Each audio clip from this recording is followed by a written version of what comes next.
Hi friends, എല്ലാവർക്കും മിനീസ് beauty tips and ടിപ്സിൻ്റെ പുതിയൊരു വീഡിയോയിലേക്ക് ഒരിക്കൽ കൂടി സ്വാഗതം.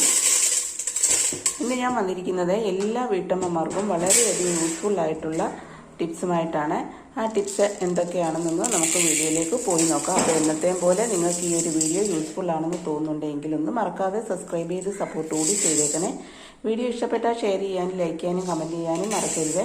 ബെല്ലൈക്കൻ പ്രസ് ചെയ്ത് ഓളൊന്ന് കൊടുത്തു കഴിഞ്ഞാൽ എൻ്റെ വീഡിയോയുടെ നോട്ടിഫിക്കേഷൻസ് ഒക്കെ നിങ്ങൾക്ക് കിട്ടുന്നതായിരിക്കും. അപ്പോൾ നമുക്കിനി വീഡിയോയിലേക്ക് പോകാം. ഫസ്റ്റ് ടിപ്പ് എന്ന് പറഞ്ഞാൽ, നമ്മൾക്കിപ്പോൾ ഓറഞ്ചിൻ്റെ ഒരു സീസൺ ആയതുകൊണ്ട് നമുക്ക് ഓറഞ്ചൊക്കെ ധാരാളം 2 കിലോ 3 കിലോ ഒക്കെ 100 രൂപയ്ക്ക് കിട്ടാറുണ്ടല്ലേ. അപ്പോൾ അങ്ങനെയുള്ള ടൈമിൽ നമ്മൾ ഓറഞ്ചൊക്കെ വാങ്ങിച്ച് കഴിക്കാറുണ്ട്. അതിനുശേഷം നമ്മൾ ഈ ഓറഞ്ചിൻ്റെ തൊലി ഇവിടെ കളയുകയാണ് ചെയ്യുന്നത്. അപ്പോൾ ഈ ഒരു ടിപ്പ് കണ്ടു കഴിഞ്ഞാൽ നിങ്ങൾ ഇനി ഓറഞ്ചിൻ്റെ തൊലി കളയില്ല. അപ്പോൾ ഞാനിവിടെ ഒരു 3 ഓറഞ്ചിൻ്റെ തൊലി എടുത്തിട്ടുണ്ട്. നിങ്ങൾ ഓറഞ്ചിൻ്റെ തൊലി എടുക്കുമ്പോൾ ഇതുപോലെ കുറച്ച് വലുതായിട്ട് നമ്മൾ എടുക്കണം. എടുത്തതിന് ശേഷം നമ്മുടെ വീട്ടിലുള്ള ബേക്കിംഗ് സോഡ അഥവാ സോഡാപ്പൊടി ഇതുപോലൊക്കെ കുറേശ്ശെ ഒന്ന് ഈ ഓറഞ്ചിൻ്റെ തൊലിയിലൊന്ന് ഇട്ട് കൊടുക്കുക. ഇതാ കണ്ടില്ലേ, ഞാനിപ്പോൾ 3 ഓറഞ്ചിൻ്റെ തൊലി എടുത്തിട്ടുണ്ട്. ഒന്നായാലും മതി, വലിയൊരു ഓറഞ്ചിൻ്റെ തൊലി എടുത്താലും മതി. അപ്പോൾ ഇതുപോലെ അതിനുശേഷം നമുക്ക് ഫ്രിഡ്ജിനുള്ളിലേക്ക് ഇതേപോലൊക്കെ ഓരോന്നൊന്ന് എടുത്ത് വെക്കാം. ഞാനിവിടെ ഇവിടെ പല ഭാഗത്തായിട്ട് നമുക്ക് വെക്കാവുന്നതാണ്.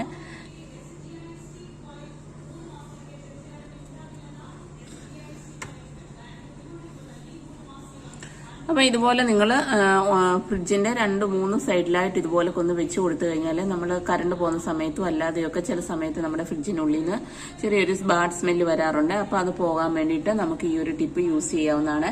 അപ്പം ഓറഞ്ചിൻ്റെ തൊലി നിങ്ങൾ ഇതുപോലൊക്കെ എടുത്ത് ഫ്രിഡ്ജിലൊന്ന് മാറ്റി വെച്ചിരുന്നാൽ മതി. പിന്നെ 3, 4, 5 ദിവസമൊക്കെ കഴിയുമ്പോൾ വീണ്ടും ഇതുപോലൊക്കെ വെച്ച് കൊടുത്താൽ മതി. ആ ബാഡ് സ്മെല്ലൊക്കെ മാറി കിട്ടുന്നതായിരിക്കും. നെക്സ്റ്റ് ടിപ്പ് എന്താണെന്ന് നോക്കാം.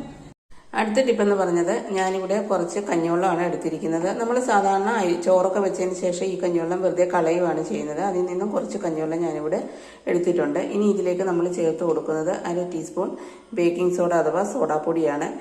അതുകൂടെ ഞാനിതിലേക്ക് ചേർത്ത് കൊടുത്തിട്ടുണ്ട്. അതിന് ശേഷം നമുക്കിത് നന്നായിട്ടൊന്ന് ഇളക്കി കൊടുക്കാം.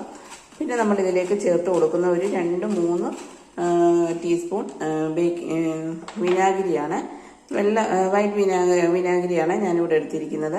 അപ്പോൾ അതുകൂടെ നമുക്കിതിലേക്കൊന്ന് ഒരു 2 ടേബിൾ സ്പൂൺ ഒഴിച്ച് കൊടുക്കുക. അതിന് ശേഷം നമുക്ക് ഇത് നന്നായിട്ടൊന്ന് ഇളക്കി കൊടുക്കാം.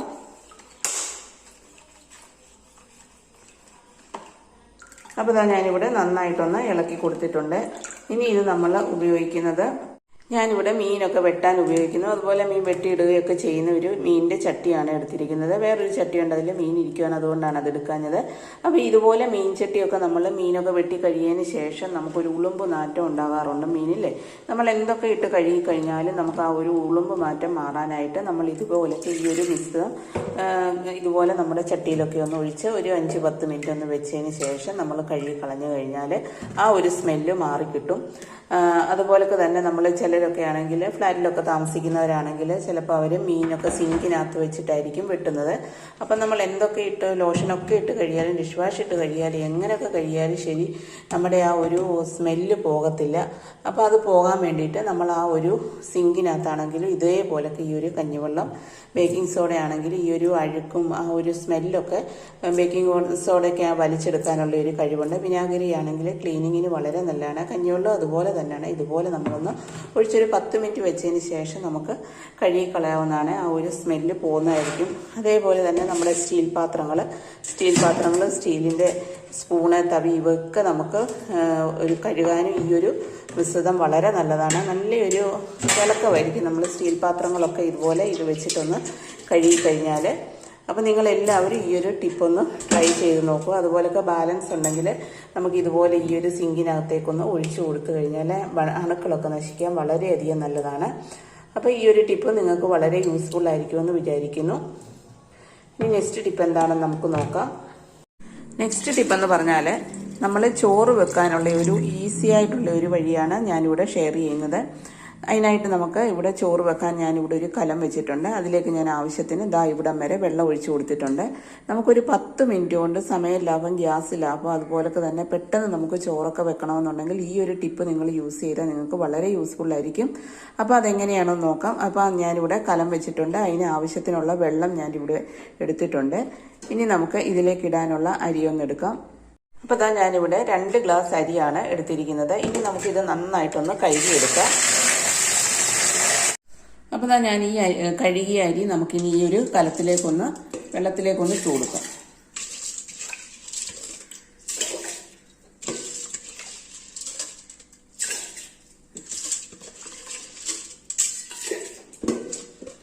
അപ്പോൾ ഞാനിവിടെ ഫുള്ളും ഇട്ട് കൊടുത്തു. അപ്പോൾ ഞാൻ അരി ഫുള്ളും ഇട്ട് കൊടുത്തതിന് ശേഷം നമുക്കിത് നന്നായിട്ടൊന്ന് ഇളക്കി കൊടുക്കാം. ഇളക്കി കൊടുത്തതിന് ശേഷം നമ്മളിവിടെ വേറൊരു പാത്രത്തിലേക്ക്, നിങ്ങൾക്ക് കലം വേണമെങ്കിൽ കലം എടുക്കുക, അതല്ലെങ്കിൽ ഇതുപോലുള്ള ഒരു ചരുവ് എടുക്കുക. എന്താ ഇത്രയും വെള്ളമാണ്, ഞാൻ ഏകദേശം ഒരു 1/4 ഭാഗത്തോളം വെള്ളം ഞാൻ എടുത്തിട്ടുണ്ട്. എടുത്തതിന് ശേഷം നമുക്ക് ഈ ഒരു അരി ഇട്ട കലത്തിൻ്റെ മുകളിലേക്ക് വെക്കാം. വെച്ചതിന് ശേഷം നമുക്കിതൊന്ന് അടച്ചു കൊടുക്കാം. ഈ ഒരു വെള്ളം അപ്പോൾ ഞാനിവിടെ ഒന്ന് അടച്ചു കൊടുത്തിട്ടുണ്ട്. അതിന് ശേഷം നമുക്കൊന്ന് ഫ്ലെയിം ഒന്ന് ഓണാക്കി കൊടുക്കാം. അപ്പോൾ ഞാനിവിടെ ഫ്ലെയിം ഓണാക്കി കൊടുത്തിട്ടുണ്ട്.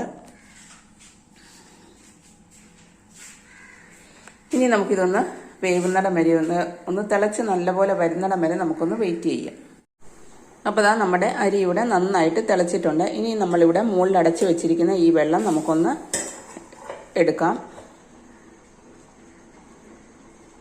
നല്ല ചൂടുണ്ട്. അത്യാവശ്യം വേവുള്ള അരിയാണ് ഞാനിവിടെ എടുത്തിരിക്കുന്നത്. ഇതാ കണ്ടില്ലേ, അരി നന്നായിട്ടൊന്ന് തിളച്ചിട്ടുണ്ട്. ഇനി നമ്മളിവിടെ മൂളി വെച്ചിരുന്ന വെള്ളം ഇതിലേക്കൊന്ന് ഒഴിച്ചു കൊടുക്കാം. കുറച്ചൊന്ന് ഒഴിച്ചു കൊടുക്കാം. അപ്പോൾ ഞാൻ ഒഴിച്ചു കൊടുത്തിട്ടുണ്ട്. എന്നിട്ട് നമുക്ക് ഈ അരി ഒന്നുകൂടെ നന്നായിട്ടൊന്ന് ഇളക്കി കൊടുക്കാം.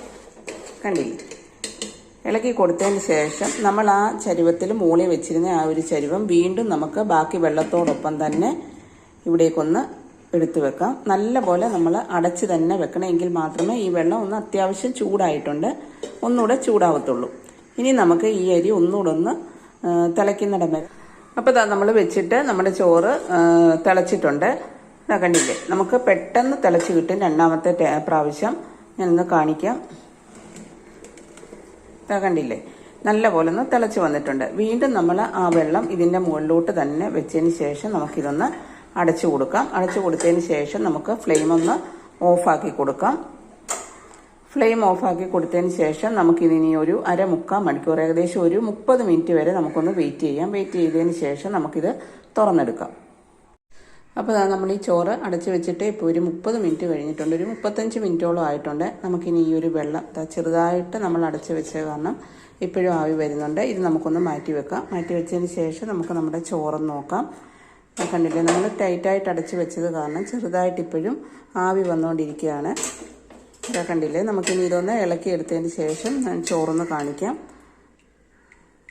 കണ്ടില്ലേ, നമ്മുടെ ചോറ് ഏകദേശം നല്ലതായിട്ട് വെന്തിട്ടുണ്ട്. ഇനി നമുക്ക്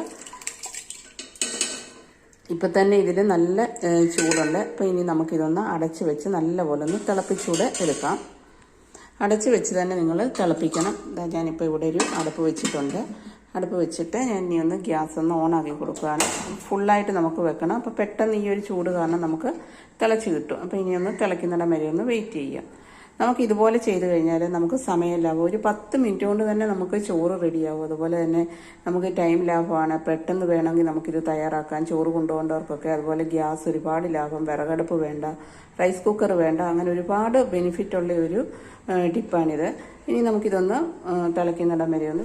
അപ്പോൾ നമ്മുടെ ചോറ് ഇവിടെ പെട്ടെന്ന് തന്നെ തിളച്ചിട്ടുണ്ട്. നമുക്കിനി ഒന്ന് ഫ്ലെയിം ഒന്ന് ഓഫാക്കി കൊടുക്കാം. നിങ്ങളെ ഒന്ന് കാണിക്കാൻ ചോറ് കണ്ടില്ലേ, ഞാനൊന്ന് എടുത്ത് കാണിക്കാം. മൊബൈൽ ഇരിക്കുന്നതുകൊണ്ടാണ്. കണ്ടില്ലേ, ചോറ് നന്നായിട്ട് വെന്തിട്ടുണ്ട്. കണ്ടില്ലേ, ഇനി നമുക്കിതൊന്ന് വാർത്തെടുക്കാം. അപ്പോൾ ഞാനിവിടെ ചോറ് നൂർത്ത് ഇവിടെ ഒന്ന് വെച്ചിട്ടുണ്ട്. നമുക്കിനി ഇതൊന്ന് തുറന്ന് കാണിക്കാം. നമുക്ക് കട്ട കിട്ടുമെന്നോ അല്ലെങ്കിൽ വെള്ളം പിടിക്കുമെന്നോ ഒന്നും ഉള്ള ഒരു ടെൻഷൻ വേണ്ട. അതുപോലൊക്കെ നല്ല സോഫ്റ്റ് ആയിട്ടുള്ള, നല്ല ഒന്നേലൊന്നേ തൊടാതുള്ള ചോറാണ് നമുക്ക് കിട്ടുന്നത്.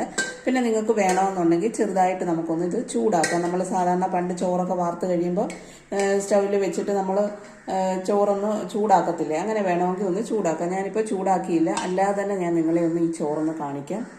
കണ്ടില്ലേ, നിങ്ങൾക്ക് കാണുമ്പോൾ തന്നെ അറിയാമല്ലോ, നല്ല സൂപ്പർ ചോറാണ്. കണ്ടില്ലേ, അപ്പോൾ നിങ്ങളെല്ലാവരും ഇതുപോലൊന്ന് ട്രൈ ചെയ്യുക. ഈ ഒരു വീഡിയോ നിങ്ങൾക്ക് വളരെ യൂസ്ഫുൾ ആയിരിക്കുമെന്ന് വിചാരിക്കുന്നു. അപ്പോൾ വീണ്ടും പുതിയൊരു വീഡിയോയുമായി വരുന്നിടം വരെ താങ്ക്സ് ഫോർ വാച്ചിങ്.